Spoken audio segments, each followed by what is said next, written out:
Bon, Thor 4 arrive bientôt dans nos salles de cinéma, signant le retour à l'écran de l'un des héros du MCU les plus populaires. Thor Odinson, membre des Avengers originaux, premier personnage à avoir droit à son 4e film au sein du Marvel Cinematic Universe. L'occasion pour nous, maintenant qu'on a bien analysé, que ce soit le teaser ou le trailer du film, de nous pencher sur les théories. Théories qui, croyez-moi, sont très nombreuses mais aussi très intéressantes, avec du Loki, du Jane et Valkyrie, Zeus ou même Thor, qui avec un petit peu de folie, va d'après beaucoup de fans enfin avoir droit à la Odin Force. Bref, de belles théories à explorer pour le grand plaisir des fans du dieu de la foudre. Sortez vos costumes de super-héros, installez-vous confortablement et explosez le pouce bleu avec le gant de l'infini. Je suis HeroesF et aujourd'hui, on parle des théories les plus intéressantes de Thor 4 Love and Thunder.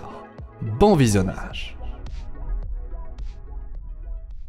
Des théories sur Thor 4 Love and Thunder, il y en a et plusieurs. Certaines sont sympathiques, d'autres carrément crédibles, alors que pour certaines, on touche vraiment à la folie avec des idées de fans très farfelues, mais tout aussi intéressantes que les autres, car oui, c'est parfois dans la folie qu'on trouve du sens. Bien évidemment, on a de tout, des théories liées à Thor, même à Loki, ou encore à Jane et Valkyrie. Et en parlant de ces dernières, Valkyrie a justement, depuis le récent trailer de Thor 4, commencé à faire pas mal parler d'elle, avec même une théorie en particulier qui la concerne, et que j'ai déjà teasé dans ma réaction du trailer. Accrochez-vous, visiblement elle va devenir elle aussi une utilisatrice de la foudre, une déesse. Finalement, que ce soit Thor, Jane ou même Valkyrie, comme l'indique le titre du film, on aura du love, mais aussi du thunder.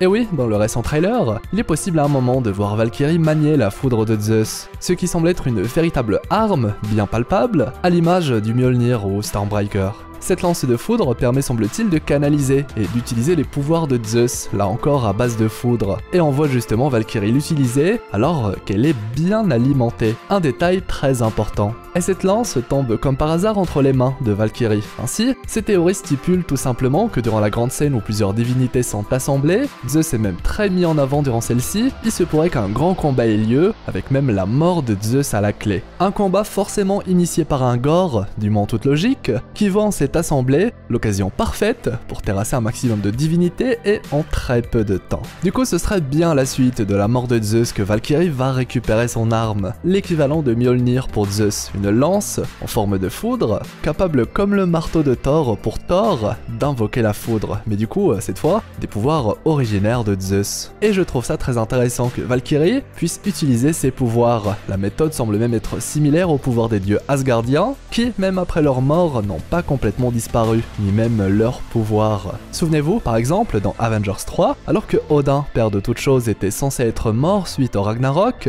Heimdall a tout de même prié Odin pour acquérir le pouvoir du Bifrost, et il l'a bien eu, téléportant ainsi Hulk sur Terre pour avertir de l'arrivée de Thanos. Pareil pour le sort gravé sur Mjolnir, où quiconque en est digne arrive à le porter, reçoit alors immédiatement et automatiquement les pouvoirs de Thor et sans le consentement de ce dernier. Comme si le pouvoir d'Odin, ou même Thor, était une force cosmique que certains élus pouvaient, si les critères étaient remplis, l'utiliser et comme bon leur semble. Un élément encore mystérieux, flou, que le film pourrait justement éclaircir. Et ici avec Zeus, on aurait quelque chose de carrément similaire, ce qui ne m'étonne pas, puisqu'on parle là aussi de divinité de l'Olympe, version grecque de ce qu'on connaît déjà avec Asgard. Ainsi le pouvoir de Zeus serait également un pouvoir cosmique qui, malgré la pseudo-mort de Zeus, continue d'exister, jusqu'à pourquoi pas être apprivoisé par Valkyrie en utilisant la lance de foudre de Zeus, si on peut l'appeler ainsi. À la manière d'Odin qui est mort mais pas ses pouvoirs, à la manière de Jane qui va avoir les pouvoirs de Thor alors qu'elle n'est pas Thor. Voilà. Bien sûr, tout ça va permettre au trio principal de Thor 4 Love and Thunder de briller. Thor est le dieu de la foudre, Jane possède désormais Mjolnir, ce qui lui offre les pouvoirs de la foudre faisant d'elle une sorte de déesse, et Valkyrie va du coup également devenir une pseudo-divinité suite à l'acquisition de l'arme de Zeus, obtenant elle aussi les pouvoirs de la foudre. Après tout, si Jane en a, pourquoi pas Valkyrie aussi? Elle qui justement a besoin d'un tel power-up, elle est certes très forte, mais avec l'arme de Zeus, elle peut enfin devenir une véritable héroïne surpuissante, et pas faire pâle figure aux côtés de Thor et Jane, amenant ainsi la naissance d'un trio qui, disons-le, va foudroyer du vilain, et ça, eh bien c'est beau.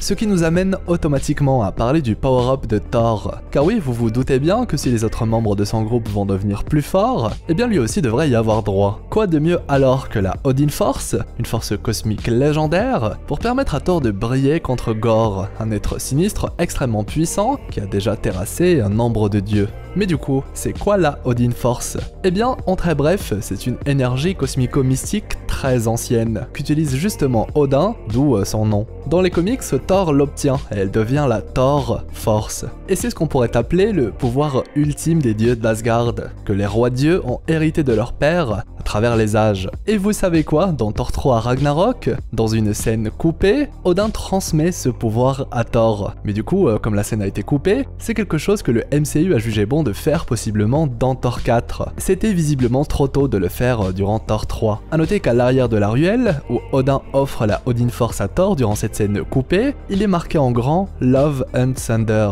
teasant déjà un lien entre ce pouvoir mystique et le titre du 4e opus dédié à Thor. Si le MCU ne parle pas forcément de ce pouvoir, les films Thor y font tout de même de temps à autre allusion. Comme lorsque Odin doit entrer en sommeil pour se reposer, justement l'un des inconvénients de la Odin Force qui épuise entièrement son possesseur, de par le pouvoir divin qu'elle représente. Bref, l'introduire dans Thor 4, l'offrir à Thor durant son combat contre Gorr, ça semble être le moment parfait. Une théorie que j'adore personnellement et qui se marie assez bien avec la première, de manière à ce que tout le groupe de Thor, puisse avoir droit à un power-up, de quoi rivaliser avec Gorr le boucher des dieux et nous offrir un combat épique. Mais du coup, si on part du principe que Thor va vaincre Gorr et que le tout va très bien se dérouler, à quoi est-ce qu'on pourrait s'attendre pour les scènes post-crédits du film? Eh bien, comme ce fut le cas pour Spider-Man No Way Home et Doctor Strange Multiverse of Madness, je pense qu'on aura droit à 2 scènes post-crédits. La première en lien avec Thor et sa suite, la deuxième possiblement en lien avec la nouvelle grande menace.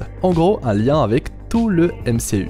Et justement, j'ai beaucoup de mal à ne pas penser à l'arrivée de Loki durant la scène post-crédit, même si, bien évidemment, il n'est pas le Loki de notre Thor, mais enfin si, mais pas vraiment, car c'est un variant de Loki de 2012, et qui n'a par conséquent pas connu le Ragnarok ni l'avènement de Thanos. Par contre, il sait très bien que c'est arrivé puisqu'il a vu son futur, il s'est même vu mourir. En somme, il est à la fois notre Loki et pas notre Loki, mais bref, c'est pas le plus important. Car oui, la série Loki nous a teasé l'arrivée prochaine de Kang le Conquérant dans le MCU. Et même si Loki va sûrement faire face de son côté à la nouvelle TVA, aux conséquences de la mort de celui qui demeure ainsi que la trahison de Sylvie, pourquoi pas dans la saison 2 de la série Loki, il est inutile de rappeler que Kang le Conquérant n'est pas le genre de vilain que Loki pourra combattre seul. Et tôt ou tard, s'il s'agit vraiment d'une grande menace dans le MCU, nos héros devront inévitablement se regrouper pour faire face à cette menace, et possiblement venger un événement que Kang a provoqué, le fameux Avengers 5 ou plus loin encore.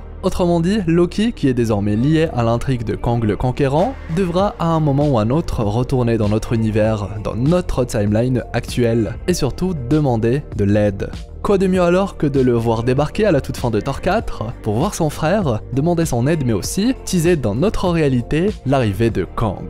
Un Kang qui sera présent dans Ant-Man 3, rappelons-le, comme si le MCU se préparait petit à petit à son avènement. Et vous savez quoi, ce qui est très drôle, c'est que dans ces films, pas tous mais dans Thor 2, Thor 3 et Infinity War, Thor a toujours vu son frère mourir mais aussi, il l'a vu revenir et à plusieurs reprises. Le personnage de Loki a même l'air de défier la mort, et à chaque fois, et s'il a longtemps simulé, le destin semble même l'aider parfois lorsque c'est vraiment le cas. Autrement dit que dans un nouveau film Thor, on assiste au retour d'un Loki présumé mort une nouvelle fois, ça pourrait carrément devenir une habitude, même si l'idée mérite clairement d'être creusée davantage dans une autre vidéo. En tout cas pour ma part, voir Loki version TVA débarquer à la fin du film pour annoncer la nouvelle grande menace, c'est une idée que je trouve très séduisante, et j'aimerais du coup avoir votre avis là-dessus. Après tout, il serait temps, là, de commencer à teaser sérieusement le nouveau grand vilain de la phase.